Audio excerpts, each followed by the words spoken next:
నమస్కారం వార్తలకు స్వాగతం. ముందుగా ముఖ్యాంశాలు. ముఖ్యమంత్రి వైఎస్ జగన్మోహన్ రెడ్డికి డాక్టర్ బిఆర్ అంబేద్కర్ కోనసీమ జిల్లా అమలాపురంలో ఘన స్వాగతం పలికిన ప్రజలు. ప్రజా సమస్యలను పరిష్కరించడంలో తాను ఎల్లప్పుడూ ముందుంటానని మంత్రి తలసాని శ్రీనివాస్ యాదవ్ స్పష్టం.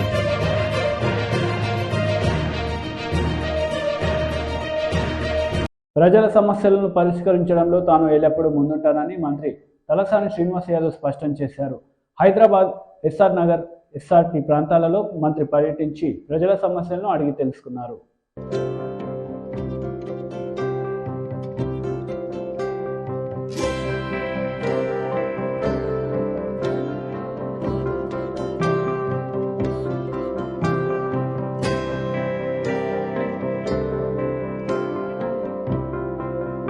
పబ్లిక్ ఇష్యూస్ ఏది ఉన్నా కానీ డెఫినెట్ గా 50 ఏళ్ల నుంచి జరిగిన కార్యక్రమాలన్నీ ఇప్పుడు చేస్తున్నాం. మీరు చూస్తారు, మన శ్మశాన వాటిక ఏదైతే ఉందో హైదరాబాద్ సిటీలో ఈఎస్ఐ అనేది చాలా పెద్ద శ్మశాన వాటిక 17 ఎకరాలు ఉన్నాయి. దాన్ని కూడా ఒక 10 కోట్ల రూపాయలతో డెవలప్ చేస్తున్నాం. ఈ రోజు ఒక హైదరాబాదే కాదు, ఎంటైర్ స్టేట్ లో నంబర్ 1 చేస్తున్నాం దాన్ని. దాంతోపాటు సుభాష్ నగర్ లా మల్టీపర్పస్ ఇంకా కొన్ని అంశాలు ఉన్నాయి, అవి కూడా తీసుకుంటున్నాం. ఎస్ఆర్ నగర్ కమ్యూనిటీలు కూడా మీరు చూస్తున్నారు, హౌసింగ్ బోర్డుకు సంబంధించి అద్భుతంగా ఆల్మోస్ట్ దగ్గర పడ్డారు. అట్లా చాలా కార్యక్రమాలు చేస్తున్నాం. కాబట్టి ప్రజలకు కావాల్సినటువంటి రెగ్యులర్ గా పడుతున్నటువంటి ఇబ్బందులను దూరం చేయడానికి మా ప్రయత్నం పూర్తి స్థాయిలో. BRS MLC Kalvakuntla Kavitha media సమావేశం నిర్వహించారు. ఈ సందర్భంగా పలు అంశాలపై ఆమె మాట్లాడారు. Not too ahead, and they were very effective in terms of water management. They were very effective in terms of managing the harvest, in terms of building new godowns for the grain to be stored. So there is overall leadership issue that we are talking about. And again, I painfully go back to the society where if you do not let the girl think from the very beginning that she can think about the overall society, not only just about cooking, cleaning her sister, her house, taking care of kids, etc. That is again, going to reflect back. And as I said, top down, bottoms up, both approaches have to happen, but it has to happen soon. Yes, natural progression, 40 years is really a small blip in time, and I really have Madam Sonia ji to thank for it. At least she got it passed in the Rajya Sabha. But then what about Lok Sabha? The current government has the mandate. They're not willing to pass it. So if at all anything can be done from all the parties to build up that pressure, I think there will be some kind of change which can happen. You are actually, you're talking about also earlier today, you just talked about sexism in the boardroom, sexism in other professions, and sexism in politics. You are the Chief Minister of Telangana's daughter.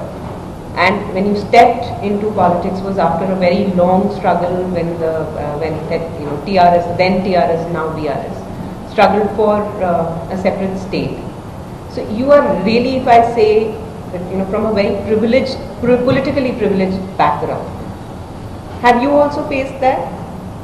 We were not privileged when we started the Telangana movement. Absolutely. We were not sure if the state was ever going to be a reality. We were not sure if my father was going to become a CM, but it all just happened as a part of the process.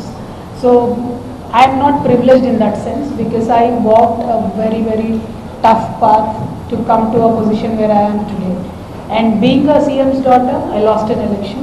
So it doesn't matter, as long as you are in politics, you are working for people, that is what matters. You win an election, you lose an election, but having the guts to stay put, that's what matters, and that's what makes you a leader. So I feel women or man, sticking to the path that they chose, staying put in the politics, trying to work for the people. So I'm not privileged in that way. I'm not at all privileged because I understand what people on the ground are facing. That's why very painfully I'm saying every aspect, every circle, there is a limitation for women. That kind of needs to be addressed at the local government level, at the state government level, at the central government level. And it has to happen. And many more leaders like this have to come probably to change that. Right. Thank you.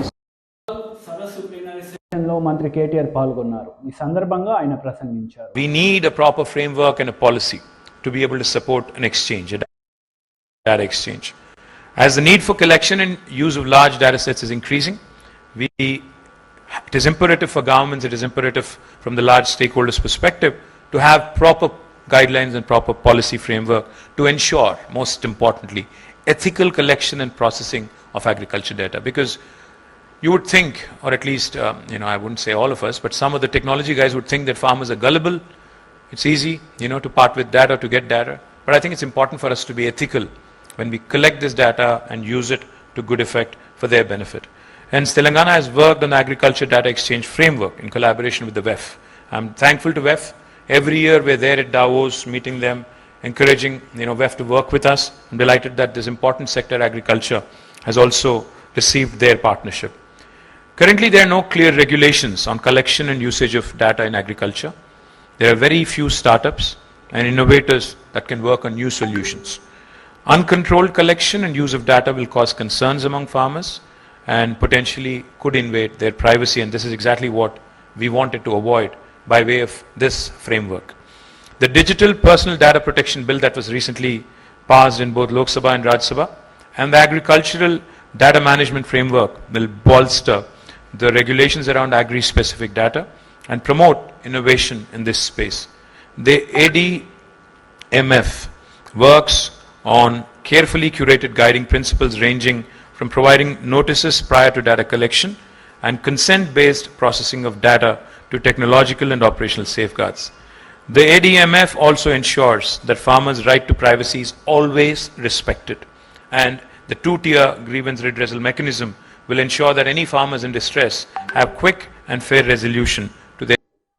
ముఖ్యమంత్రి YS Jaganmohan రెడ్డికి doctor BR Ambedkar Konaseema జిల్లా అమలాపురంలో ఘన స్వాగతం పలికారు ప్రజలు, నాయకులు. ఈ సందర్భంగా వైఎస్ జగన్మోహన్ రెడ్డి మాట్లాడారు. పక్షపాత ప్రభుత్వంగానే అడుగులు ముందుకు వేశాడు అని కూడా సగర్వంగా ఈ సందర్భంగా తెలియజేస్తా ఉన్నాను. ఈ రోజున అక్క చెల్లెమ్మల కోసం, ఈరోజు వారి ఆశీస్సులను కోరుతూ, ఈరోజు వారికి సంబంధించిన పొదుపు సంఘాల్లో ఉన్న అక్క చెల్లెమ్మల కోసం వారికి సంబంధించిన సున్నా వడ్డీ వారికి తిరిగి జమ చేయడం కొరకు ఈ రోజు ఇక్కడికి అమలాపురంలోకి రావడం జరిగింది. దాదాపుగా 1,05,00,000 మంది అక్క చెల్లెమ్మలకు, స్వయం సహాయక సంఘాలలో ఉన్న అక్క చెల్లెమ్మలకు వాళ్ళు తీసుకున్న బ్యాంకు రుణాల మీద సున్నా వడ్డీని ప్రతి ఏటా కూడా క్రమం తప్పకుండా వరుసగా ఈసారి ఇచ్చేదాంతో కలిపితే 4వ ఏడాది కూడా విడుదల చేస్తా ఉన్నాం. ఈ రోజున 9,48,122 మంది పొదుపు సంఘాల గ్రూపులకు వాళ్ళు తీసుకున్న రుణాల మీద అక్షరాల 1,05,13,365 మంది అక్క చెల్లెమ్మలకు మేలు చేస్తూ, వారి రుణాలను సున్నా వడ్డీగా చేరుస్తూ, వారు కట్టిన రుణానికి సంబంధించిన వడ్డీని 1,354 కోట్ల రూపాయలను నేరుగా ఆ అక్క చెల్లెమ్మల ఖాతాల్లోకి జమ చేయడం జరుగుతా ఉంది ఇక్కడ నుంచి అని ఈ సందర్భంగా తెలియజేస్తా ఉన్నా. మంచి చేయడం కోసం వాలంటీర్లు అందరూ మీ దగ్గరికి వస్తా ఉన్నారు. ఈ వాలంటీర్లు అంటే ఎవరో కాదు, ఈ వాలంటీర్లంతా కూడా మీ ఇంటికి చుట్టుపక్కన ఉన్న మీ బిడ్డలే. ప్రతి 50 ఇళ్ల నుంచి ఒకరిని, ప్రతి 70 ఇళ్ల నుంచి ఒకరిని వాలంటీర్గా మీ ఇంటి పక్కన చుట్టుపక్కన ఉన్న వాళ్ళనే, మీ పిల్లలే వాలంటీర్లుగా మీకు తోడుగా నిలబడేందుకు, సహాయం చేయడానికి వాళ్ళ టైం కేటాయించి సేవాభావంతో వాళ్ళు మీ దగ్గరికి వస్తా ఉన్నారు. అటువంటి వారిని కూడా వదలకుండా ఎంత దారుణంగా వాళ్ళను కూడా మాట్లాడారు అనేది ఆలోచన చేయమని అడుగుతా ఉన్నా. ఇలాంటి నీచమైన రాజకీయాలు రాబోయే రోజుల్లో ఇంకా ఎక్కువ అవుతాయి. రాబోయే రోజుల్లో ఇంకా ఎక్కువ అబద్ధాలు చెప్తారు. రాబోయే రోజుల్లో ఇంకా ఎక్కువ మోసాలు చేస్తారు. ప్రతి ఇంటికి కేజీ బంగారం ఇస్తాము అని చెప్పి కూడా చెప్తారు. ప్రతి ఇంటికి ఒక బెంజ్ కారు కూడా కొనిస్తాము అని కూడా చెప్తారు రాబోయే రోజుల్లో. రెచ్చగొట్టాలనే ఆలోచనతో అడుగులు వేస్తా ఉన్నారు. ప్రతిరోజు అబద్ధాలు చెప్తారు, ప్రతిరోజు మోసాలు చేస్తారు. మీటింగులు పెడితే ఆ మీటింగులలో ఇష్టం వచ్చినట్టుగా రెచ్చగొట్టే మాటలు మాట్లాడతారు. చివరకు 47 మంది పోలీసులను మొన్నైతే బాధ అనిపించింది నాకైతే. ఎందుకు ఇలాంటి రాక్షసులకు సెక్యూరిటీ ఇవ్వాలి అనిపించింది నాకైతే. కేవలం రెచ్చగొట్టాలి, రెచ్చగొట్టి అంగళ్ళు అనే ఒకచోట తానే స్వయంగా రెచ్చగొట్టి గొడవలు చేయించి మళ్ళీ పుంగనూరులో ఆ రూటుకు పర్మిషన్ తీసుకొని ఆ రూటుకు ఏదైతే రూట్లో పర్మిషన్ తీసుకున్నాడో ఆ రూట్లో పోకుండా పుంగనూరుకు వచ్చి వేరే రూట్లోకి పోవాలి అని ప్రయత్నం. ఆ వేరే రూట్లో అప్పుడే పోలీసులు అక్కడ మీ రూట్లో ఈ రూట్లో నువ్వు అడగలేదు పర్మిషను, మేము ఇవ్వలేదు పర్మిషను, నువ్వు అడగనప్పుడు ఈ రూట్లోకి ఎందుకు పోతా ఉన్నావు, అక్కడ వేరే పార్టీ వాళ్ళు అధికార పార్టీ వాళ్ళు అక్కడ వేరే నిరసన కార్యక్రమం చేసుకుంటా ఉన్నప్పుడు మీరెందుకు అక్కడికి పోతారు, అక్కడికి పోతే లా అండ్ ఆర్డర్ సమస్య వస్తుంది అని చెప్పి ఆ అధికారులు పోవద్దు అనంటే ఇష్టం వచ్చినట్టుగా తిట్టాడు. తిట్టి 47 మంది పోలీసులకు గాయం చేశాడు. గాయాలు చేసి ఒక పోలీసు సోదరుడికి కన్ను పోగొట్టాడు. కారణం గొడవలు జరగాలి, శవ రాజకీయాలు చేయాలి. ఈనాడు వాళ్ళదే కాబట్టి, ఆంధ్రజ్యోతి వాళ్ళదే కాబట్టి, టీవీ5 వాళ్ళదే కాబట్టి వాళ్ళు ఏం చెప్పినా చెల్లుబాటు అవుతుంది. ఎలాగూ మైకులు పట్టుకుని మాట్లాడేదానికి దత్తపుత్రుడు కూడా వాళ్ళకు తోడుగా ఉన్నాడు కదా అని శవ రాజకీయాలకు సైతం వెనకాడటం లేదు.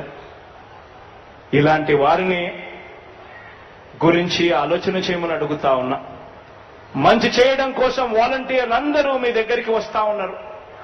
ఈ వాలంటీర్లు అంటే ఎవరో కాదు, ఈ వాలంటీర్లు నా అక్క చెల్లెమ్మలు రాజకీయంగా కూడా ఎదగాలి, నా అక్క చెల్లెమ్మలు రాజకీయంగా కూడా ఇంకా అడుగులు వేగంగా ముందుకు పడాలి అనే గట్టి నిర్ణయం తీసుకోబట్టే మనం అధికారంలోకి వచ్చిన వెంటనే నామినేటెడ్ పదవుల్లోనూ నామినేటెడ్ కాంట్రాక్టుల్లోనూ సగభాగం నా అక్క చెల్లెమ్మలకే ఇచ్చేట్టుగా ఏకంగా చట్టం చేసి మరీ అమలు చేస్తా ఉన్నాము అని సందర్భంగా కూడా తెలియజేస్తా ఉన్నా.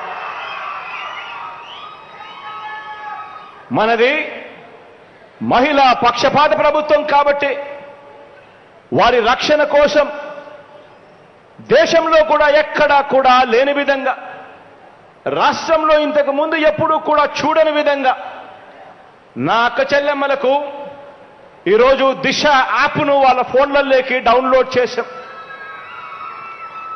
దిశ పోలీస్ స్టేషన్లు తీసుకొచ్చాం, దిశ పబ్లిక్ ప్రాసిక్యూటర్లను తీసుకొచ్చాం.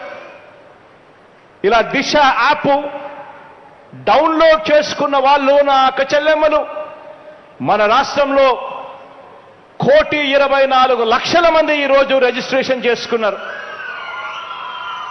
ఈ 1,24,00,000 మంది నా అక్క చెల్లెమ్మలు ఎప్పుడు ఎక్కడికి బయటికి పోయినా కూడా వాళ్ళ ఫోన్లలో దిశ యాప్ ఉంటే చాలు, వాళ్ళు ఆపదలో ఉంటే 5 సార్లు ఇలా ఫోన్ షేక్ చేసినా సరే లేదా SOS బటన్ నొక్కినా సరే వెంటనే 10 నిమిషాల్లోపే పోలీసులు అక్కడికి వచ్చి అక్క ఏమైంది అని చెప్పి అడిగే పరిస్థితిలోకి మొట్టమొదటిసారిగా దేశంలో కని విని ఎరగని విధంగా తీసుకొచ్చాం మార్పు.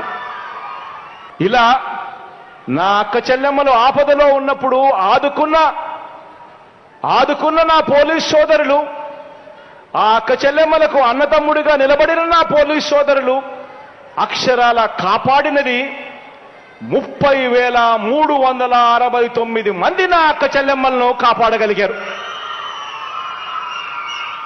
21వ శతాబ్దపు ఆధునిక భారతీయ మహిళ మన రాష్ట్రంలోని ప్రతి గ్రామం నుంచి ప్రతి ఇంట సాధికారతతో ఆవిర్భవించాలని బలంగా నమ్మిన ప్రభుత్వంగా చేస్తా ఉన్న కార్యక్రమాలు ఇవన్నీ కూడా. 40 ఏళ్ల నా రాజకీయ చరిత్రలో మన రాష్ట్రంలో అనేక రాజకీయ పార్టీలు వచ్చినాయి కానీ బీహార్ని మరిపించే విధంగా ఆంధ్ర రాష్ట్రంలో పాలన సాగుతుందని రాష్ట్ర టీడీపీ ఆర్గనైజింగ్ కార్యదర్శి యనమల కృష్ణుడు వెల్లడించారు. 40 ఏళ్ల రాజకీయ చరిత్రలో మన రాష్ట్రంలో అనేక రాజకీయ పార్టీలు వచ్చినాయి కానీ బీహార్ని మరిపించే విధముగా ఆంధ్ర రాష్ట్రంలో పాలన సాగుతోందని రాష్ట్ర టీడీపీ ఆర్గనైజింగ్ కార్యదర్శి యనమల కృష్ణుడు వెల్లడించారు. కాకినాడ జిల్లా తుని తెలుగుదేశం పార్టీ కార్యాలయంలో విలేకరులతో మాట్లాడుతూ జగన్ ప్రభుత్వంలో చట్టాల మీద గౌరవం లేదు, ప్రజాస్వామ్యం మీద గౌరవం లేదు, ప్రతిపక్షాలంటే గిట్టదు, అనేక రకాలుగా ప్రజలను ఇబ్బంది పెడుతున్న పార్టీ ఏదైనా ఉందంటే వైఎస్ఆర్ పార్టీయేనని అన్నారు. దాచుకో దోచుకో నినాదమే వైఎస్ జగన్ పాలనని, రాబోయే రోజుల్లో ఎన్నికల్లో ప్రజలే బుద్ధి చెబుతారని ఈ సందర్భంగా తెలియజేశారు. ఈ రోజు నేను 40 సంవత్సరాల రాజకీయ చరిత్రలో ఈ రాష్ట్రంలో అనేక పార్టీలు ఇచ్చే గాని బీహార్ మర్పించే విధంగా ఆంధ్ర రాష్ట్రంలో పరిపాలన కొనసాగుతుంది. చట్టాల మీద గౌరవం లేదు, ప్రజాస్వామ్యం మీద గౌరవం లేదు, ప్రతిపక్షాలంటే కెట్టదో, అనేక ఇబ్బందులు ప్రజలను గురి చేస్తున్నటువంటి పార్టీ ఏదైనా ఉందంటే వైఎస్ఆర్ పార్టీ అని చెప్పక తప్పదు. ఎందువల్లంటే ఈ 4.5 సంవత్సరాల్లో అన్ని వర్గాల వలన అనేక ఇబ్బందులు పెట్టినటువంటి పార్టీ రాష్ట్రం మొత్తం మీద ఎక్కడ చూసినా కేవలం దోచుకోవడం దాచుకోవడం, మాకు అధికారం ఉంది ఏ పని చేసినా పర్లేదన్న ఉద్దేశం మీద ప్రజాపాలన కొనసాగుతుంది. కానీ స్వచ్ఛమైన పాలన అందించే పరిస్థితిలో ఈ ప్రభుత్వం లేదు. ఈ రోజున చంద్రబాబు నాయుడు గారు యాత్రకి వెళ్ళినా, యువనాయకుడు నారా లోకేష్ గారి యాత్రకి వెళ్ళినా, స్థానిక ఉన్నటువంటి తెలుగుదేశం నాయకులకి యాత్రకి వెళ్ళినా ప్రజలు బ్రహ్మరథం పడుతున్నారు. కారణం అంటే నేను 83లో ఎన్టీ రామారావు కూడా ఇంత డైరెక్ట్ గా స్వాగతాలు పలకలేదు ప్రజలు. ఎందుకంటే ఆ రోజు ఎన్టీ రామారావు టైంలో కూడా మేము కొత్తగా రాజకీయాలు దిగడం ఏదో ఒక వర్గం ఎదురుగా ఉండేది. ఈ రోజున అన్ని వర్గాలు కూడా ఈ గవర్నమెంట్ కి ఎదురుగా ఉన్నాయి, అన్ని పార్టీలు కూడా ఎదురుగా ఉన్నాయి. నిజంగా చూసినట్లయితే చదువుకున్న వాళ్ళు తెలియని వాళ్ళు ఆలోచించినట్లయితే అసలు మా ప్రజాస్వామ్యంలో ఉన్నావా లేదా అని అనుమానం కలిగించే విధంగా ఇప్పుడున్నటువంటి ప్రజాప్రతినిధులు కొనసాగుతున్నారు.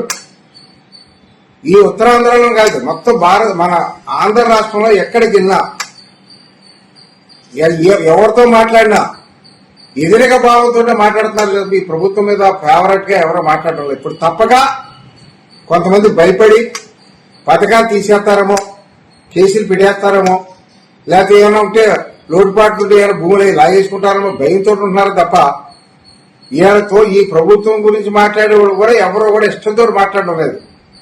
ఈ అధికారులు కూడా ఎప్పుడు పోతారు, ఈ ప్రభుత్వం మనకి ఎప్పుడు స్వేచ్ఛ వస్తుందనే విధంగా ప్రజాస్వామ్యం కొనసాగుతుంది. తప్పనిసరిగా ఈయన బుద్ధి చెప్పే రోజులు చాలా దగ్గరలోనే ఉన్నాయి. చెప్తారు ప్రజలు 20 సీట్లు కూడా రాకుండా పోయే పార్టీ ఈ రాష్ట్రంలో రేపు వైఎస్ఆర్ పార్టీ ఉంటుందని మీ ఛానల్ ద్వారా తెలియజేస్తాం.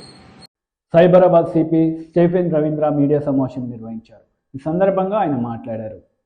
ఆయన A2 Moin Khan and A3 Sagar Chaudhary వీళ్ళు గుజరాత్ అహ్మదాబాద్కి చెందిన ఊరు. వీళ్ళు ఇక్కడ నుంచి మనకి చూస్తే total 9 routers, desktops and monitors about 118, CPUs about 125, laptops చూస్తే about 9 and cell phones about 114 and net cash about 2.5 lakhs వరకు ఇక్కడ సీజ్ చేయడం జరిగింది. సో ఫస్ట్ కేస్కి సంబంధించిన వివరాలు మీకు ఇట్లా ఉన్నాయి. ఫస్ట్ కేసు ఏదైతే ఉన్నదో అది US customs and border protection call centre run చేస్తున్న ఈ ARG సొల్యూషన్స్ ఏదైతే ఉన్నదో అది ఫ్రాడ్స్టర్స్ ఈ డేటా అన్నది US citizens and Canadian citizens సంబంధించిన డేటా ఈ కాల్ సెంటర్స్ india.com నుంచి వీళ్ళు పర్చేజ్ చేస్తారు at the rate of 10 paise per customer. అట్లాగా 10,000 and 15,000 లాట్స్లోని వీళ్ళు పర్చేజ్ చేసి స్లోగా ఆ ఫోన్ నెంబర్స్ డయల్ చేసి వీళ్ళకి ఈ స్కామ్లోని దింపడం జరుగుతుంది. అట్లానే వాయిప్ సర్వీసెస్ కూడా వీళ్ళు 45 పైసే పర్ మినిట్ ఏదైతే ఉన్నదో ఆ వాయిప్ సర్వీసెస్ కూడా వీళ్ళు తీసుకోవడం జరుగుతుంది. సో ఈ టెలికాలర్స్ ద్వారా వీళ్ళు అక్కడ కస్టమర్స్ని, యుఎస్ కస్టమర్స్, ఎస్పెషల్లీ యుఎస్లో ఉన్న సిటిజన్స్ ఎవరైతే ఉన్నారో వాళ్ళని టార్గెట్ చేసి ఈ స్కామ్ అంతా చేస్తూ ఉన్నారు. ఇక టెలికాలర్స్ ఏంటంటే ఫస్ట్ అండ్ ఫార్మోస్ట్ వాళ్ళు ఏం చెప్తారంటే యుఎస్ సిటిజన్స్కి దట్ ఒక ప్యాకేజ్ ఏదైతే ఉన్నదో మెక్సికో నుంచి మీ పేరు మీద ఇట్లాగా వచ్చింది, మేము దాన్ని ఇంటర్సెప్ట్ చేసాము, చేస్తే అందులోని drugs and other illegal substances ఉన్నాయని చెప్పి వాళ్ళని భయపెట్టించి వాళ్ళ నుంచి ఆ personal details and zip codes అన్నది తీసుకోవడం జరుగుతుంది. సో ఇక్కడ మనము చూస్తే ఇట్లా చెప్పడం వల్ల యుఎస్ సిటిజన్స్ అండ్ కస్టమర్స్ ఎవరైతే ఉన్నారో వాళ్ళు భయపడి వాళ్ళకి సంబంధించిన డీటెయిల్స్ అన్నీ కూడా వీళ్ళకి ఇవ్వడం జరుగుతుంది. మరి ఈ స్కామ్స్టర్స్ అంటే ఈ టెలికాలర్స్ ఏం చెప్తారంటే వాళ్ళ దగ్గర 2 అడ్రస్లు ఉన్నాయని చెప్తారు. ఒకటేమో ఫేక్ అడ్రస్ చెప్తారు.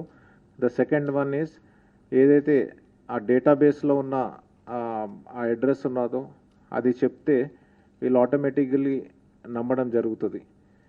మరి ఇక్కడ ఈ టెలికాలర్స్ ఏం చెప్తారంటే వాళ్ళు లేనప్పుడు US marshals along with state Rangers and L Paso county sheriff department ఏదైతే ఉన్నదో వీళ్ళు మీ హౌస్ అన్నది అక్కడ రేడ్ చేశారు. రేడ్ చేసి మీకు సంబంధించిన చాలా ఇన్క్రిమినేటింగ్ మెటీరియల్ దొరికింది, ఇంక్లూడింగ్ ఈ ఫైనాన్షియల్ ట్రాన్సాక్షన్స్ ఏదైతే జరిగినాయో ఈ డ్రగ్స్కి సంబంధించింది అది దాని గురించి డాక్యుమెంట్స్ ఈ రేడ్లో దొరికినాయని చెప్తారు.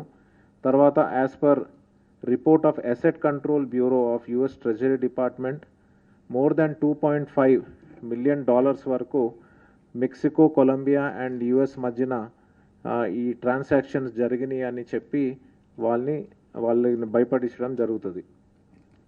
ఈ టెలికాలర్స్ ఇంకా ఏం చెప్తారంటే ఫెడరల్ డిపార్ట్మెంట్ ఆఫ్ జస్టిస్ ప్రకారము మీరు ప్రైమరీ సస్పెక్ట్ ఈ క్రైమ్లో అని, మరి మీ మీద 2 charges మేము పెడతా ఉన్నాము. First charge drug trafficking under title 21 US code 841.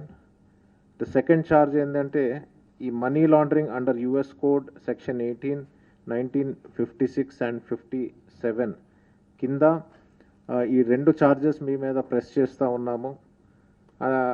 సబ్సిక్వెంట్గా L Paso county కూడా మీ మీద అరెస్ట్ వారెంట్ ఇష్యూ చేశాము based on the evidence that was found in the parcel and also at the raid అని చెప్పి వాళ్ళని భయపడించి వాళ్ళ నుంచి ఈ స్కామ్ అన్నది చేయడం జరుగుతుంది. సో ఇందులో మనం డీటెయిల్స్లోకి పోతే వీళ్ళని డిఫరెంట్ క్వశ్చన్స్ అన్నది అడుగుతూ ఉంటారు ఈ టెలికాలర్స్ విక్టిమ్స్ని. అంటే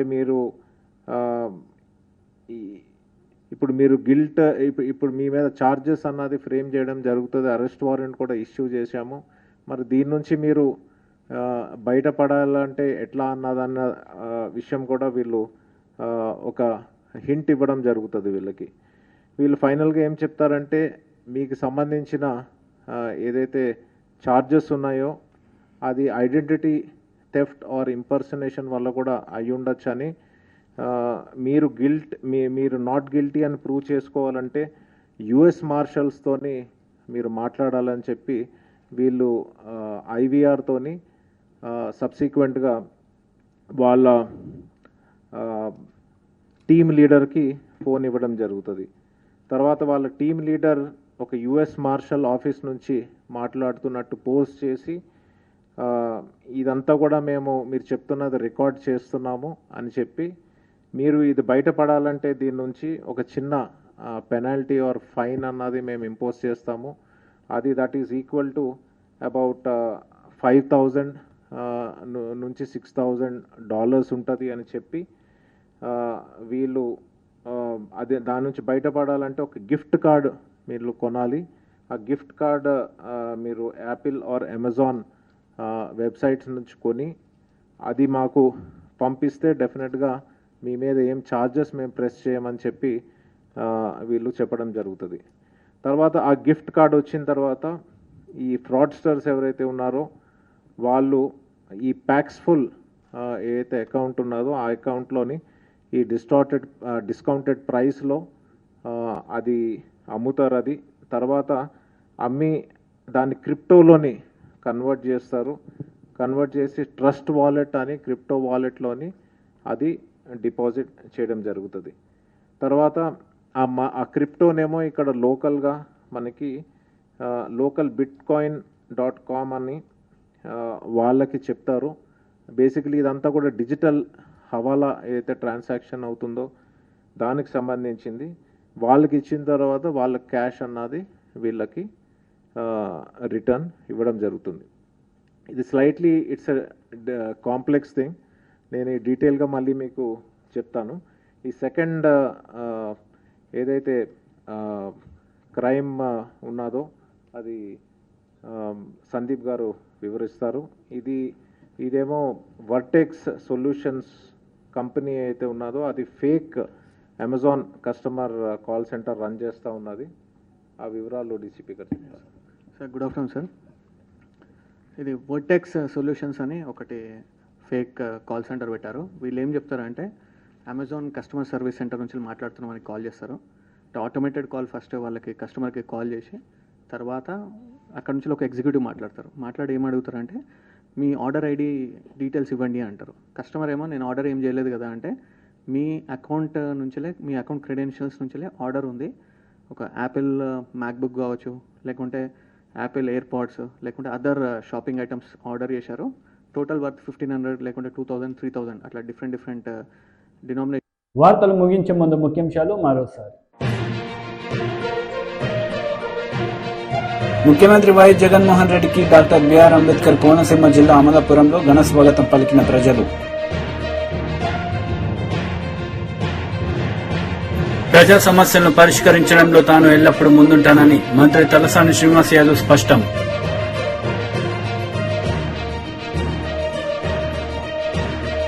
ఈ వార్తలు ఇంతటితో సమాప్తం. తిరిగి ప్రసారమయ్యే వార్తల్లో మళ్ళీ కలుద్దాం. అంతవరకు సెలవు. నమస్తే.